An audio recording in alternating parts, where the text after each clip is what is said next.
मार सकते हैं, चालान मार सकते हैं। ट्रैक मैजिक रिमूव करूँ तो वो मेरे पास में होना चाहिए।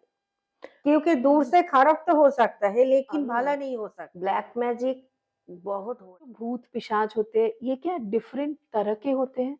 ये 1.5 फुट या क्या है? मतलब ये भी किसी तरह का पिशाच है? बहुत सारे तांत्रिक लोग के स्टोरी के जैसा बोलते हैं आके पॉडकास्ट में बैठ के। वो स्टोरी नहीं है और तंत्र विद्या जो है ना साधना है, ये सब टोटका से नहीं होता। अगर टोटका से हो जाता ना देखो अ, जिन-जिन एस्ट्रोलॉज़र ये टोटका बताते हैं ना, पहले पूछो ना उन खुद कैसा है? Today we are very lucky क्योंकि हमारे साथ एक बहुत ही रिनाउंड तंत्र साधिका हैं जिनका नाम है माँ मनसा कन्या प्रियंका आचार्य। इनका बहुत ही ज़्यादा नेम और फेम आपको देखने को मिलेगा usually in Bengal, in other countries like Nepal, Bhutan क्योंकि इन्होंने बहुत सारे देशों में साधना की है और इन्होंने बहुत सारे जगह पे सीखा है। आजकल के ज़माने में ज़्यादातर तांत्रिक आपको जो मिलेंगे, वो 90% टाइम यूट्यूब में बैठे रहते हैं या तो पॉडकास्ट में बैठे रहते हैं, मार्केटिंग में बिज़ी रहते हैं। इनको मिलना और इनका मिलना बहुत ही मुश्किल है। इनको बहुत बार मैंने और मेरे टीम ने कॉन्टैक्ट करने की कोशिश की। हमने शमशानों में बेसिकली इनके लिए जाके इनके बारे में पता किया कि कहाँ मिलेंगे, नहीं मिलेंगे। क्योंकि इनका जो चेंबर है, वहाँ पे भी ये हमेशा नहीं मिलते हैं। कहीं साधना पे चले गए, कहीं और साधना पे चले गए। तो अलग तरह के हैं। आजकल के तंत्र साधक की तरह नहीं कि 90% टाइम ये यहीं पे रहे सोशल मीडिया पे। तो ज़्यादातर टाइम ये साधना पे मिलेंगे और ये इनका हिंदी में पहला पॉडकास्ट है। इनके बहुत सारे पॉडकास्ट और इंटरव्यूज़ आपको मिलेंगे बहुत सारे मैगज़ीन्स में, यूट्यूब चैनल्स में। बट हिंदी में इनका ये पहला पॉडकास्ट है and that is the reason we find as a channel and as you as our audience that today we have a very renowned and authenticate guest who is with us. Now let's start the podcast. माता जी, पहली बात तो ये है इतना दिन कोशिश करने के बाद आप मिले। मैं काफ़ी महीनों से कोशिश कर रही हूँ आपसे कॉन्टैक्ट करके एक आपका पॉडकास्ट करूँ। जबकि मैंने व्यूअर्स को ऑलरेडी बताया सबसे स्पेशल बात है कि ये आपका पहला हिंदी में पॉडकास्ट है, पहला और जो कि आउट ऑफ द रीजन।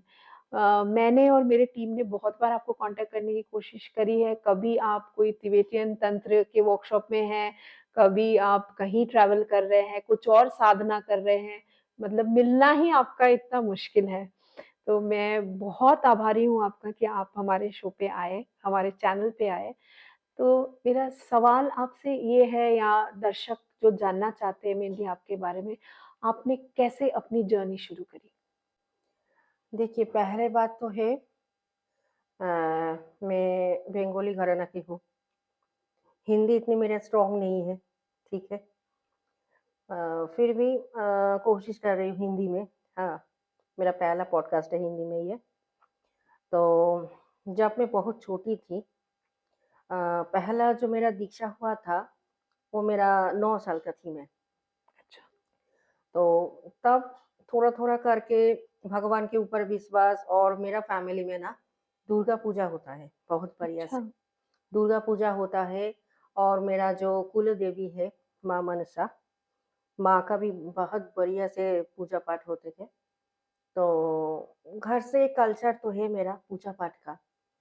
तो कभी कभी आहिस्ता-आहिस्ता मैं जब कॉलेज टाइम जो मेरा था, उस टाइम क्या हुआ, कालीघाट में मेरा शक्ति दीक्षा हुआ। अच्छा, तो फिर क्या कॉलेज में ना मैं अ, उधर से भाग के मैं कालीघाट के जाके ना बैठ-बैठ के मैं पूजा-पाठ, हवन ये सब देखती थी। तो उस टाइम से ना मेरा एक अलग-सा एक भगवान के ऊपर जो अट्रैक्शन होता है ना, ये अट्रैक्शन हुआ है कि मैं इस फ़ील्ड में चले जाऊँ पूरा एकदम। तो फिर उधर से मेरा जर्नी शुरू हुआ, कालीघाट से।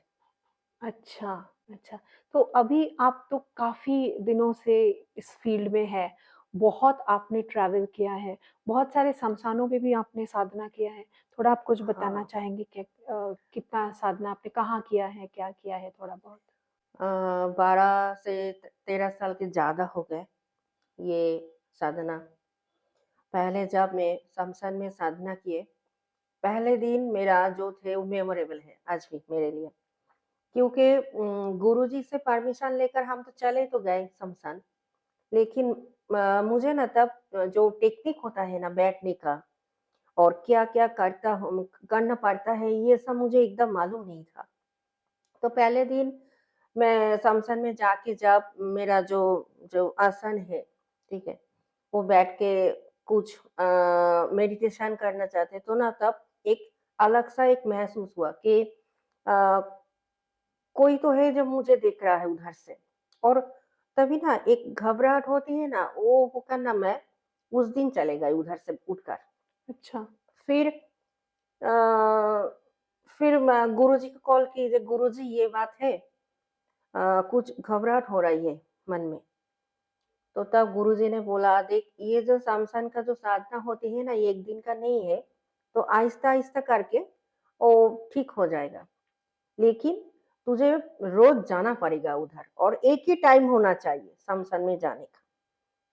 फिर आहिस्ता-आहिस्ता मैं 1 दिन, 2 दिन, 3 दिन करके उधर जब जाते ना, एक आहिस्ता-आहिस्ता मेरे ऊपर एक जो होता है ना कॉन्फिडेंस कॉन्फिडेंस आ रहा था कि नहीं, ये ठीक-ठाक है अभी मेरे लिए। तो 1 हफ्ते के बाद एक अचानक इंसिडेंट हुआ उधर।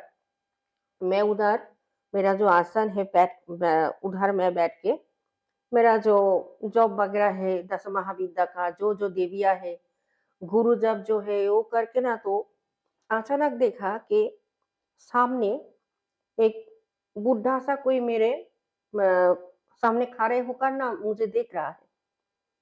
तो अचानक तो फिर उस दिन देखकर तो मैं एकदम क्या बोलूँ, अचानक ही कौन आ गया मेरे सामने।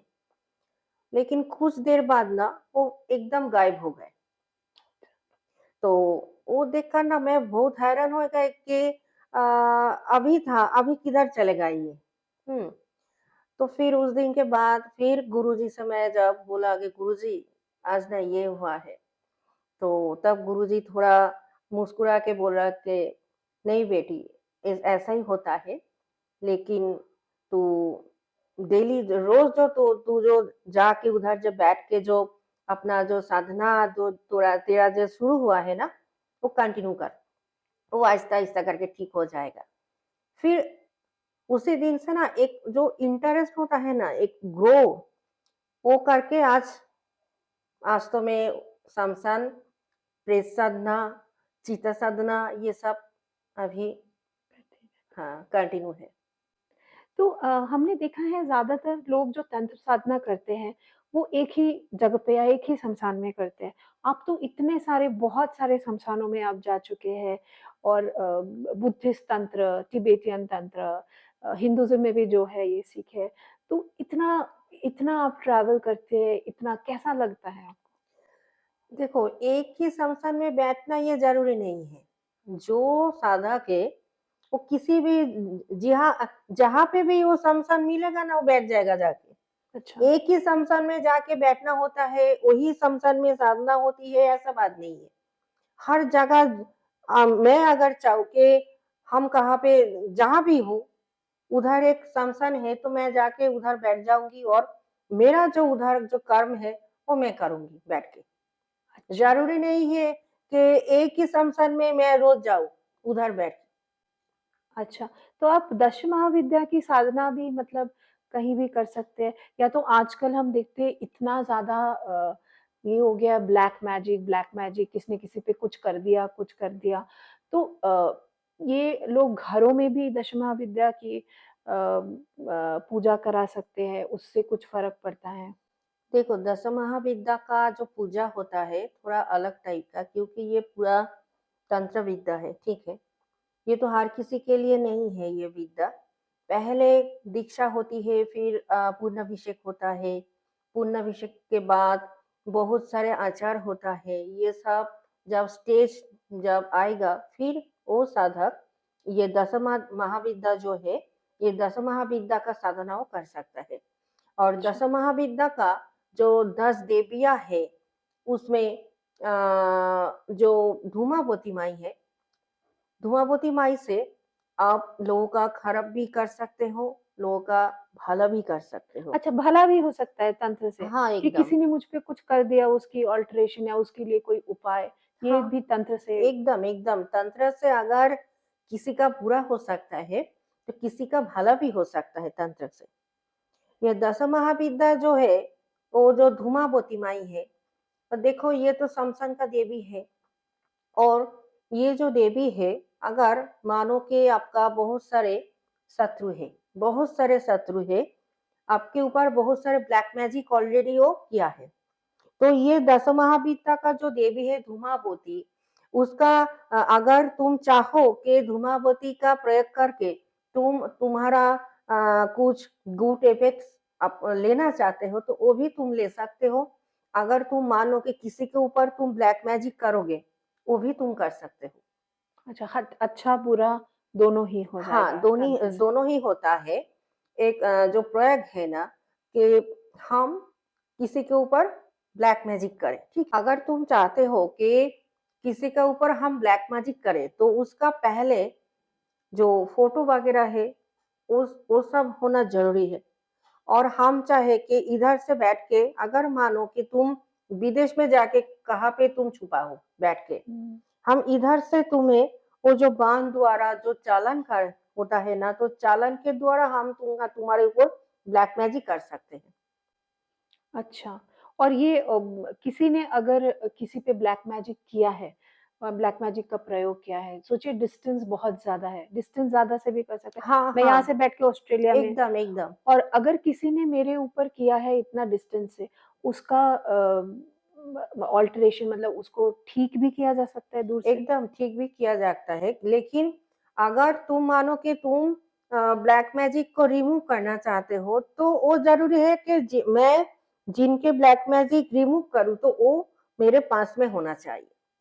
क्योंकि दूर हुँ, से खराब तो हो सकता है, लेकिन भला नहीं हो सकता है। अच्छा। अगर भला करना है, तो जिसके ऊपर ब्लैक मैजिक हुआ है, उसको चाहिए मुझे सामने। ये जैसे कुछ लोग हैं ना बोलते हैं ये आप ब्लैक मैजिक हुआ है, आप इतने पैसे कर दो, हम जाके कर देंगे, आपको आने की ज़रूरत नहीं। ये सब नहीं होता है। नहीं, ये सब नहीं होता है। अगर किसी का ऊपर ब्लैक मैजिक करना चाहिए, तो उसका घर का मिट्टी चाहिए, उसका फ़ोटो वगैरह चाहिए, उसका कुछ इस्तेमाल जो वस्त्र होता है, सामान। या कोई भी सामान वो मुझे चाहिए, ठीक है? उसके द्वारा हम उधर बैठ के शमशान में बैठ के ब्लैक मैजिक करके हम चालान भी दे सकते हैं।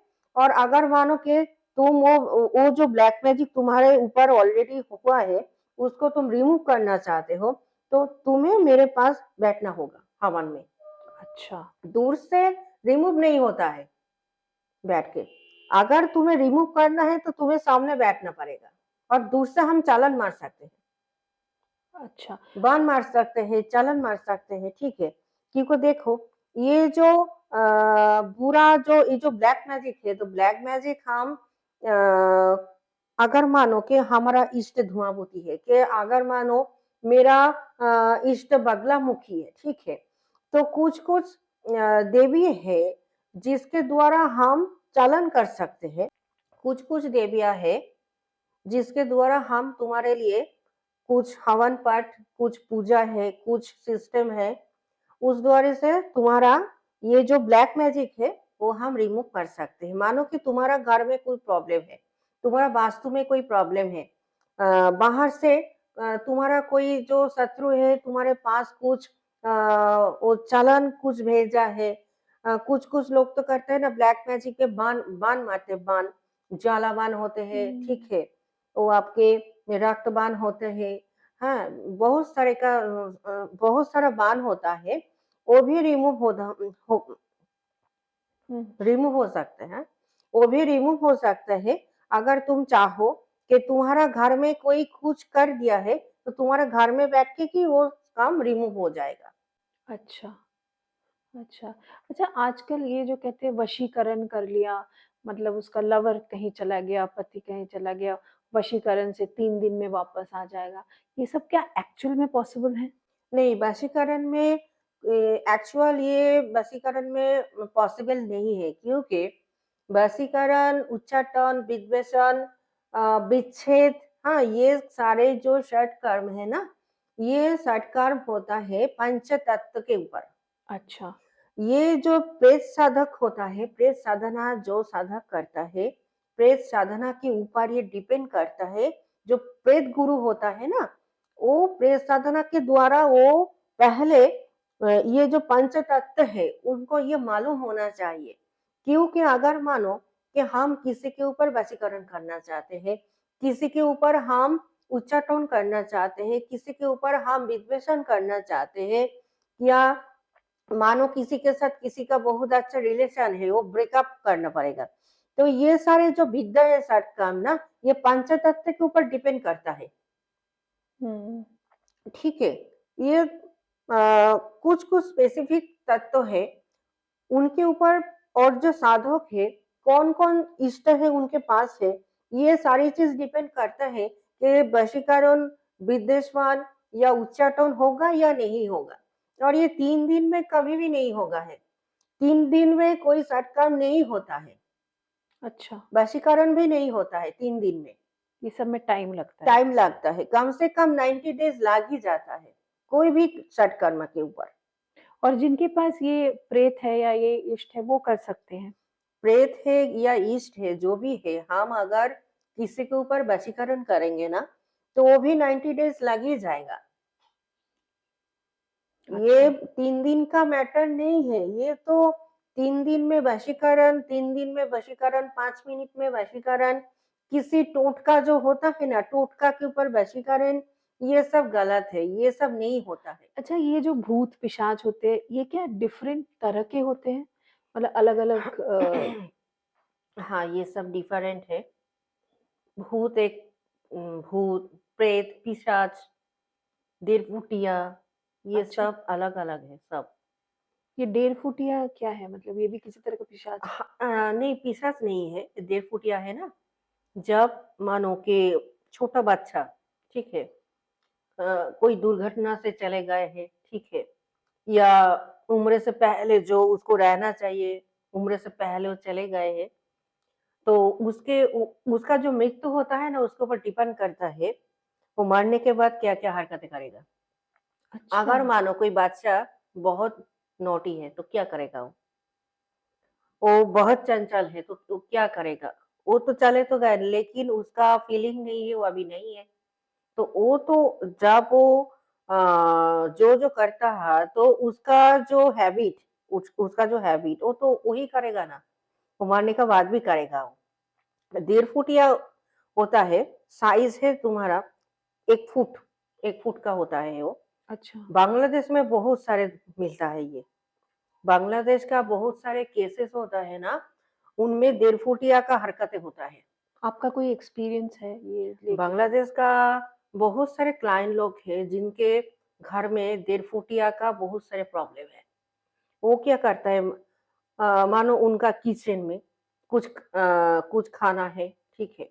वो खाना क्या करेगा ना, वो कुछ खाएगा, कुछ उस उनको नष्ट करेगा, ठीक है। कुछ-कुछ खाना चोरी करके लेके चले जाएगा। अच्छा, घर का जो सामान है सब एकदम उधर इधर से उधर कर देगा। हाँ, तुम्हारा जो माइंड है, वो तुम्हारा माइंड को एकदम डाइवर्ट कर देगा हर टाइम पे। और कुछ दिन पहले ना मेरा एक बांग्लादेश का क्लाइंट था, वो मिलने के लिए आया था दक्षिणेश्वर में। वो एक दिन सो रहा था, ठीक है? उनका पीठ में जाके किचन से एक नाइफ लेके उनका पीठ में एकदम छोड़ा जो है, एकदम घुसा दिया। बाप रे! और जब आँख उनका खुला तो देखा कोई नहीं है पास में। और छुरा घुपा हुआ है। हाँ, अच्छा, तो फिर सारे तो घर में तो उनका तो बहुत सारे प्रॉब्लम लगा रहता है, ये 1.5 फुटिया को लेकर। ये 1.5 फुटिया का जो हरकतें है ना, वो अगर हम चाहे कि हम कोई तांत्रिक है, हम किसी बच्चे का जो ये जो आत्मा है, हाँ, आत्मा को लेके हम कोई काम करेगा, तो वो जो बच्चा का जो आत्मा है ना, वो 1.5 फुटिया का काम करेगा। अच्छा, उन आत्मा को ही बोलता है देरफुटिया। वो देखने में होता है, उसका सार बहुत सारा बड़ा होता है, 1 फुट हाइट का होता है। उनका जो पेट है बहुत एक बढ़िया होता है पेट, बहुत अच्छा, बहुत बढ़िया होता फूला है, हुआ। फूला हुआ रहता है हमेशा। पाँव जो है उनका जो लेग है एकदम थिक जैसा, अच्छा, वो देखने में एकदम अद्भुत जैसा लगता है, ठीक है? उनका हरकतें भी अद्भुत जैसा है। और अगर हम चाहे कि किसी के घर में 1.5 फुटिया हम भेजेंगे, तो कैसे भेजेंगे? सिंपल, शमशान में जाओ, जाके शनिवार या मंगलवार को वो बच्चा का जो कब्रिस्तान होता है ना, उधर से कोई कोई भी छोटा बच्चा का जो शव होता है, सांप जो होता डेड है ना, बॉडी। उसका लेफ्ट साइड वाला चाहिए। लेफ्ट साइड वाला कोई ना कोई वो अंग अंग देना के है। अंग चाहिए मेरे। लेफ्ट साइड का कोई भी अंग। हाँ, लेफ्ट अच्छा, साइड का कोई भी अंग होना चाहिए। और हड्डी होने से बहुत बढ़िया होता है। अच्छा, हड्डी से बहुत बढ़िया काम होता है उनका। पहले पहले दिन का काम है, वो तो हड्डी को उठाओ शनिवार या मंगलवार को, फिर उनको एकदम क्लीन करके लेके आओ। फिर क्या होता है, वो शमशान का या कब्रिस्तान का जो मिट्टी होता है, एक बोल में वो मिट्टी डालो, मिट्टी डाल के वो जो हड्डियाँ है ना, उसको एकदम उधर रख दो सारे रात भर। अच्छा, फिर उनको वो उनके ऊपर वो गौ माता का दूध चाहिए, अच्छा। गौ माता का जो सींग है, सींग का हार हार चाहिए, चूर्ण, हुँ, वो सारा चीज़ चाहिए। उनसे ना वो एक्टिव होता है, कुछ सारे मंत्र पाठ है, तंत्र विद्या है कुछ सारे, तो शमशान में बैठ के ही होता है ये सारे तो काम। तांत्रिक लोग कर सकते हाँ, हैं। तांत्रिक लोग कर सकते हैं। वो उनको पहले एक्टिव करना पड़ता है हड्डियों को। हड्डियों जब एक्टिव होता है ना, वो जो मरा हुआ इंसान है, उन्हीं का एक आत्मा आएगा, वो आके तुमसे पूछेगा कि तुम क्या चाहते हो? अच्छा, तो वो जब एक्टिव हो जाएगा, तो जब वो आके तुमको एक नाम देगा, या तुमको एक कोड देगा, ठीक है? वो जो कोड है, वो कोड को तुम्हें एकदम मेमोरी में घुसा लेना होगा। अच्छा। वो कोड जो है तुम्हें वो जो देगा, वही कोड से वो फिर वापस आएगा तुम्हारे पास।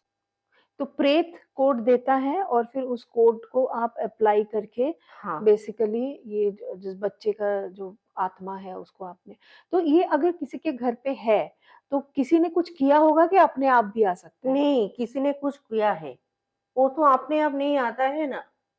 अच्छा, कबर का अगर कोई बच्चा मरा हुआ है, वो थोड़े आपको पहचानते हैं, वो तो आपको नहीं पहचानते हैं।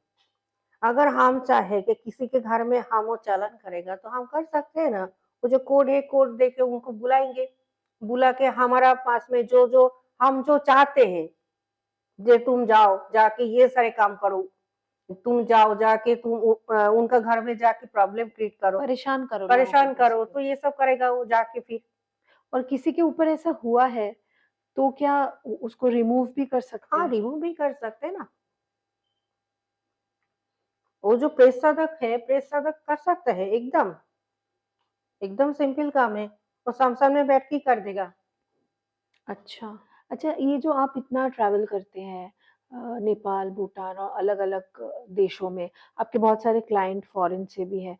तो अगर मतलब आप दूसरे देशों में भी जो तंत्र आपने सीखा है, वो क्या इंडियन जो तंत्र है या जो तांत्रिक प्रैक्टिस करते हैं, उससे कुछ अलग है कि सिमिलर है कि बिल्कुल ही सेम है? अ, नेपाल में बहुत बढ़िया तंत्र होता है।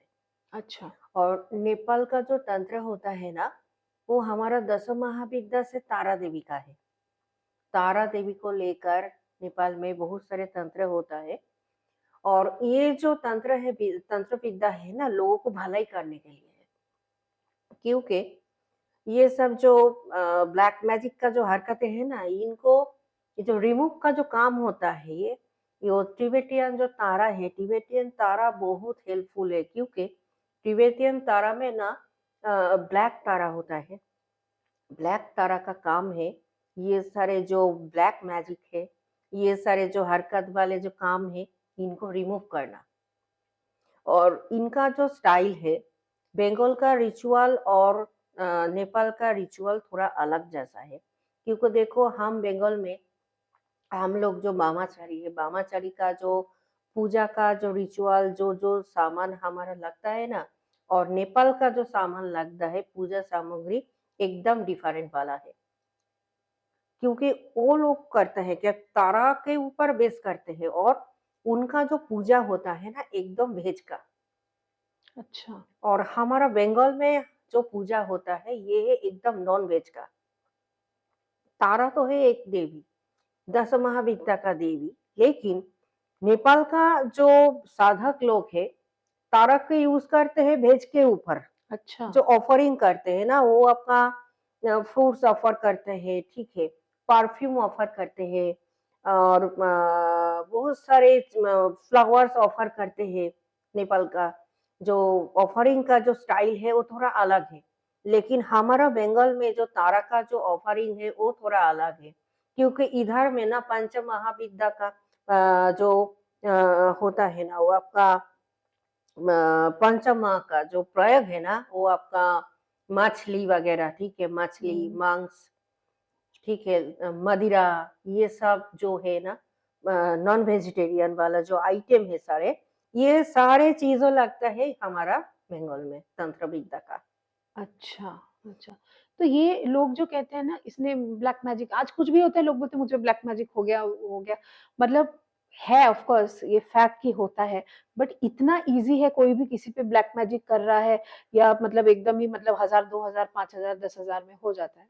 देखो अभी ना ब्लैक मैजिक बहुत हो रहा है।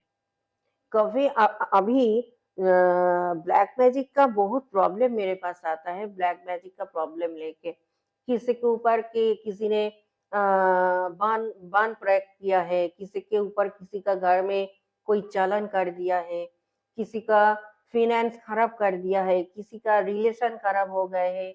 ये बहुत तरीका का प्रॉब्लम आते हैं मेरे पास, जो ब्लैक मैजिक से ये सब लोग हरकतें करते हैं।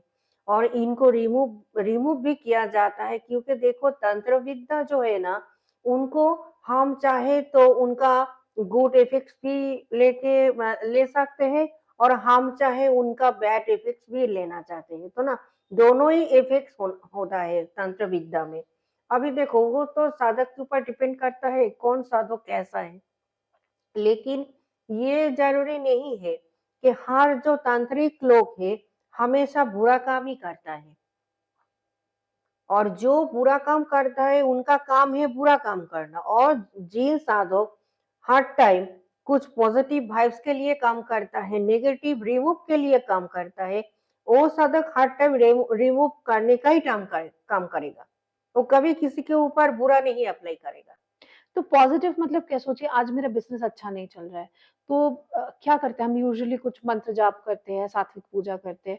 तो तंत्र में भी इसका कोई उपाय है कि फ़ाइनेंशियली ज़्यादा प्रॉस्पेरस बन जाए ये करने से, ऐसा कुछ होता है? एकदम है, क्योंकि जो दश महाविद्या का जो देवियाँ है ना, उनमें देखो सारे देवियाँ जो है तारा देवी है, काली देवी है, उधर भैरवी माँ है, हाँ, उधर धूमावती है, उधर छिन्नमस्ता देवी है, उधर बाला सुंदरी देवी है। ये सारे यहाँ जो देवियाँ होता है दश महाविद्या का ना, ये देवी का ये जो दश महाविद्या के जो देवी का जो 10 अलग रूप है ना, इन अलग-अलग रूप के ऊपर अलग-अलग क्रिया होता है। अच्छा, तो ये ज़रूरी नहीं है कि दश महाविद्या ये तंत्र को लेके हम सिर्फ ब्लैक मैजिक ही अप्लाई करें, सत्कर्म करें। हाँ, कुछ लोग है कि ये दश महाविद्या को लेकर वशीकरण करना चाहते हैं, उच्चाटन करना चाहते हैं, विश्लेषण करना चाहते हैं। हाँ, अगर हम चाहे दश महाविद्या को लेकर पौष्टिक कर्म ही कर सकते हैं, शांति क्रिया भी कर सकते हैं ना, किसी अच्छा। का घर में जाके। अगर तुम मानो कि तुम्हारा घर में कुछ फाइनेंशियल प्रॉब्लम है, तो उधर देखो दश महाविद्या के अंदर माँ कमला है, मैं कमला के प्रयोग करके तुम्हारा फाइनेंस को हेल्दी भी कर सकती हूँ जाके, वो भी प्रोसेस है तंत्र में। लेकिन क्या होता है ना तंत्र विद्या में ना जो हमारा जो सामग्री है ना वो कुछ अलग टाइप का होता है, वो प्योर वेज एकदम नहीं होता है। क्योंकि अगर तुम दस महाविद्या को अप्लाई करोगे, ये प्योर तंत्र है, और प्योर तंत्र कभी भी वेजिटेरियन नहीं होता है।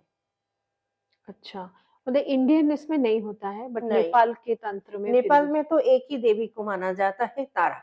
हुँ, तारा के ऊपर सब काम करते हैं उनके, लेकिन उनका जो प्रयोग है ना, देखो, बंगाल में हर तरफ का हर तरीका का प्रयोग हुए, प्रयोग होता है। लेकिन नेपाल में और भी जो अलग-अलग जगह का जो तंत्र विद्या है ना, इतना एक्टिव नहीं है।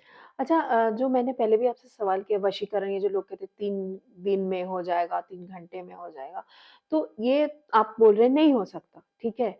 तो ये मतलब कैसे काम करता है वशीकरण जो लोग करते हैं? पहले बात तो है कि 3 मिनट या 3 घंटे या 3 दिन में वशीकरण नहीं होता है, क्योंकि देखो, अगर हम चाहे कि वशीकरण के लिए दश महाविद्या का पहला जो नाम आता है बगलामुखी माई का, और सेकेंड नाम में आता है मातंगी, ठीक है। अच्छा, अगर हम चाहे कि बगलामुखी को अप्लाई करेंगे या मातंगी माई को अप्लाई करेंगे, तो अप्लाई के ऊपर तो एक 4 से 5 घंटा लगभग लग ही जाता है उनका पूजा पाठ से। फिर क्या होता है, 90 डेज के बाद वो वशीकरण का काम शुरू हो जाता है।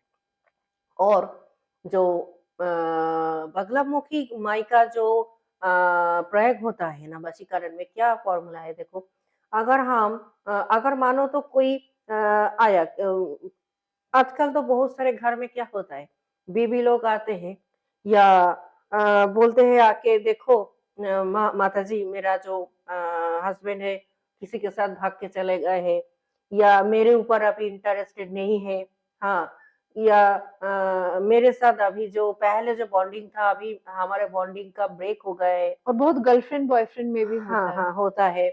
तो अगर हम चाहे कि उनके ऊपर एप्लाई करेंगे, तो एप्लाई में 5 से 6 घंटा तो लगभग लग ही जाता है।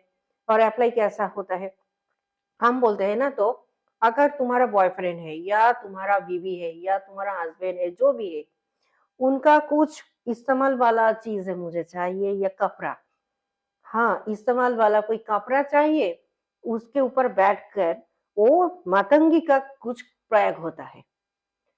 दस महाविद्या का मातंगी का जो प्रयोग होता है, उनको बोलते हैं ना उच्छिष्ट मातंगी। उच्छिष्ट मातंगी क्यों? वो कुछ सामग्री है, ये तो इस तरह तो नहीं बोला जाता है, लेकिन फिर भी कुछ सामग्री है ना, तो उनको ना फूँक मार के वो काम करना होता है, इसलिए उच्छिष्ट मातंगी वाला नाम है उनका। उच्छिष्ट मातंगी का द्वारा ये आपका वशीकरण का काम होता है, और बगलामुखी के लिए भी ये वशीकरण का काम होता है। बगलामुखी को देकर वशीकरण क्यों? हम अगर चाहे कि विद्वेषण करना चाहते हैं तो वो भी होता है, लेकिन हाँ, हर वक्त ना वशीकरण ये बगलामुखी और मातंगी देकर ही होता है, दस महाविद्या का। लेकिन ये 3 घंटा या 3 मिनट का टाइम का नहीं है, 4 से 5 घंटा ये लग ही पूजा में ही जाता लग है जाएगा। पूजा में। फिर उनका हवन पट, और हवन पट में जो किसी के ऊपर वशीकरण करना चाहते हैं, उनको बैठना पड़ेगा हवन पे। वो दूर से नहीं होता है भाई।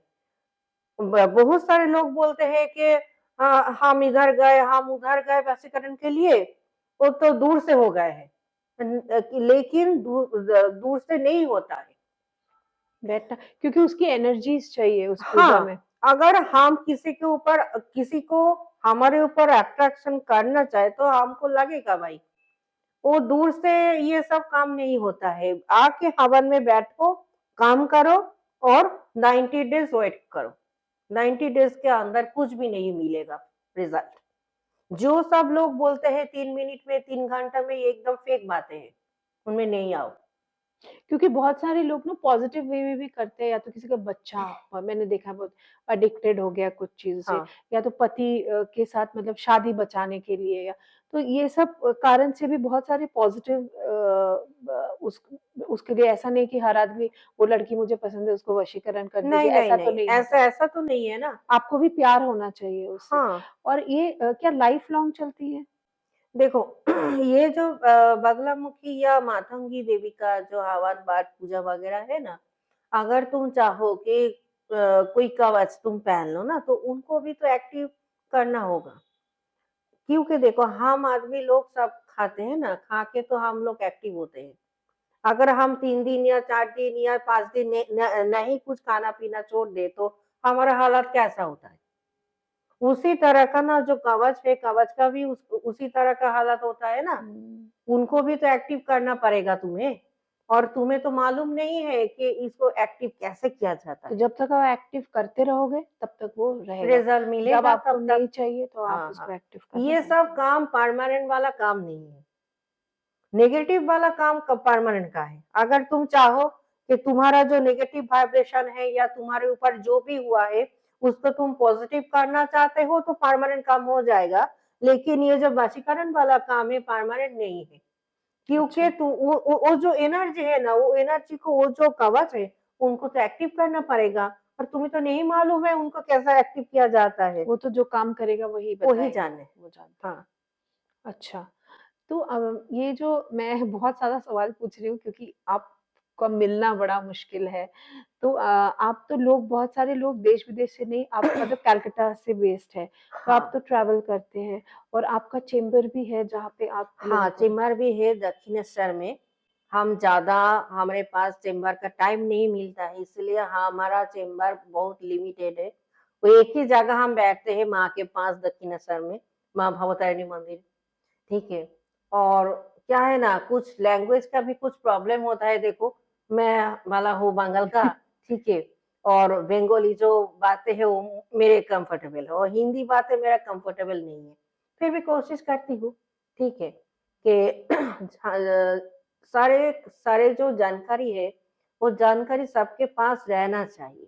क्या सच है, क्या झूठ है, कौन से बात फेक वाला है और कौन सी बात में ट्रू है, ये भी लोगों के पास जानकारी रहना चाहिए ना। क्योंकि बहुत सारे जो लोग हैं ना, बहुत सारे तंत्र विद्या करते हैं, ऐसे बहुत सारे लोग हैं कि एस्ट्रोलॉजर है या तांत्रिक है, जो भी है, लोगों को ना फेक बातें बोलते हैं ना जाके, 3 मिनट में चले आओ मेरे पास, 3 मिनट में हो जाएगा भाई, चले आओ मेरे पास 3 घंटे में हो जाएगा। लेकिन तंत्र का कोई काम 3 मिनट 3 घंटा में नहीं होता है भाई, 90 डेज़ लग ही जाता है। अगर तुम चाहो तो आ सकते हो, अगर तुम्हारे पास पेशेंस नहीं है तो भाई तुम नहीं आओ मेरे पास। क्योंकि बिल्कुल कोई भी काम हो तो उनको बढ़िया से पूरा ढंग से करो, करना नहीं चाहिए। तो नहीं करना चाहिए। बट आपका तो आप मतलब मैं देखती हूँ सब तांत्रिक तो पूरा दिन तो पॉडकास्ट में बैठे हैं, इधर बैठे हैं, मुझे नहीं समझ में आता वो कब साधना कर रहे हैं। तो ऐसा तो नहीं है कि कभी साधना किया था 5 साल पहले? बिकॉज़ मैं किसी को जानती हूँ, मैं नाम नहीं लूँगी जो कि बहुत ज़्यादा एक बहुत फ़ेमस पॉडकास्ट में आते रहते हैं। तो जब मैं कामाख्या गई और मुझे पता चला मतलब पूछा थोड़ा, किसी को उनके बारे में पता ही नहीं। उन्होंने कब कामाख्या पे साधना की, किसी को पता ही नहीं। जैसे कि एक एस्ट्रोलॉजर है यहाँ पे बहुत फेमस, बहुत महँगी एस्ट्रोलॉजर है, 1 डेढ़ लाख 2 लाख रुपए लेती है। तो उनका भी वो बोलते हैं मैं मतलब मैं पैसे लेती हूँ क्योंकि मैं कामाख्या से काम कराती हूँ और कृष्ण जी के भक्त हैं। तो कृष्ण जी की पूजा तो मुझे पता है कामाख्या में होती नहीं है, कामाख्या में तंत्र ही होता है। तंत्र है। तो इतना मतलब इनका मतलब समझ में मुझे नहीं आता कि पूरा दिन अगर ये इससे पॉडकास्ट तो ये कब साधना करेंगे? साधना भी तो हमेशा करनी पड़ती है रेगुलरली चीज़ों को आपके लिए एक्टिव रखने के लिए। देखो, साधना तो करना पड़ता है ना। देखो, अगर सारे दिन भर हम पॉडकास्ट चैनल में बैठ जाए तो साधना के टाइम मेरे पास चले जाएगा। और क्या है ना, देखो, और अगर किसी का भलाई चाहती हूँ तो मुझे बहुत सारे ट्रैवल भी करना पड़ता है ना। तो जो ट्रैवल करेगा, जो पूजा पाठ में रहेगा, उनके पास ज़्यादा चेंबर के लिए भी टाइम टाइम नहीं नहीं होता मिलेगा, है। और पॉडकास्ट चैनल में बैठने का भी टाइम नहीं मिलेगा। क्योंकि मैं बहुत बार मतलब कोशिश की मैंने आपको कनेक्ट करने की, तो आपका चेंबर बंद है क्योंकि आप कहीं साधना में हैं, कहीं कुछ है, मतलब मिलना मुश्किल है। हाँ, कुछ ना कुछ तो रहता है। कुछ-कुछ टाइम है कि कुछ काम नहीं है, लेकिन हम कामाख्या चले गए मेरे पर्सनल में। क्योंकि हम चाहते हैं कि कामाख्या माई के पास रहे, उधर जाके हमारा जो साधना है वो वगैरह चलते रहे, ठीक है। इसके कारण हम ज़्यादा तक चेंबर में नहीं बैठ पाते हैं। पर्सनल स्पिरिचुअल एनलाइटमेंट के लिए हाँ, हाँ। हाँ, खुद के लिए ताकि आप भी दिन-ब-दिन ग्रो करें। हाँ। सीखने का तो कोई अंत नहीं है। सीखने का कोई अंत नहीं है, जानने का भी कोई अंत नहीं है, साधना की कोई अंत नहीं है। साधना तो चलते ही जाएगा। बिल्कुल, बिल्कुल। और हमारा भी वही पर्पस है कि लोग सही चीज़ जानें, ना कि भ्रम में पड़े हाँ। और इलायची, लौंग जला-जला के सोचे नहीं, कि पैसे नहीं। बरसना शुरू हो जाएँगे। तंत्र विद्या ये सब टोटका से नहीं होता। अगर टोटका से हो जाता ना देखो अ, जिन-जिन एस्ट्रोलॉज़र ये टोटका बताते हैं ना, पहले पूछो ना उन खुद कैसा है? खुद कैसा है? जो खुद ये सब टोटका करते हैं ना, कभी तो दूसरों को नहीं बोलेगा ना भाई, कि भाई तुम भी करो, तुम्हारे पास पैसा बरसने के लिए चले आए। कोई हुँ, बोलेगा क्या? और नहीं बोलेगा। टोटका से अगर हो जाए तो तंत्र विद्या से क्या फ़ायदा? बोलो ना, पूजा-पाठ क्या करना चाहिए? पूजा-पाठ का ज़रूरी ही तो नहीं है। दस महाविद्या माई का भी ज़रूरी नहीं है और दस महाविद्या का जो अप्लाई है, वो भी ज़रूरी नहीं है। सब टोटका से अगर हो जाता। बिल्कुल। तो माताजी आपका बहुत-बहुत धन्यवाद। एक तो पहली बात आपने ये चीज़ क्लियर की कि दश महाविद्या का पूजा कैसे होता है और दश महाविद्या में मतलब क्या-क्या चढ़ता है जो कि नहीं हो सकता इफ इन केस आप मतलब एकदम बिल्कुल ही वेजिटेरियन तरह से आप कर रहे हो। बहुत सारी चीज़ें हमें जानने को मिली कि पॉज़िटिव साइड भी एक तंत्र का है जो कि लोग कर सकते हैं। तो क्योंकि तांत्रिक और तंत्र को लेके लोगों के मन में बहुत ज़्यादा भ्रम है। बुरा मत मानिएगा क्योंकि इस फ़ील्ड में बहुत ढोंगी हैं, ठीक है? और 2 तरह के मैं हमेशा बोलती हूँ एस्ट्रोलॉजर, तांत्रिक एक होते हैं। एक तो होता है आप बहुत अच्छा बात कर रहे हो, बहुत अच्छा और बट पता नहीं क्या साधना आपने की है।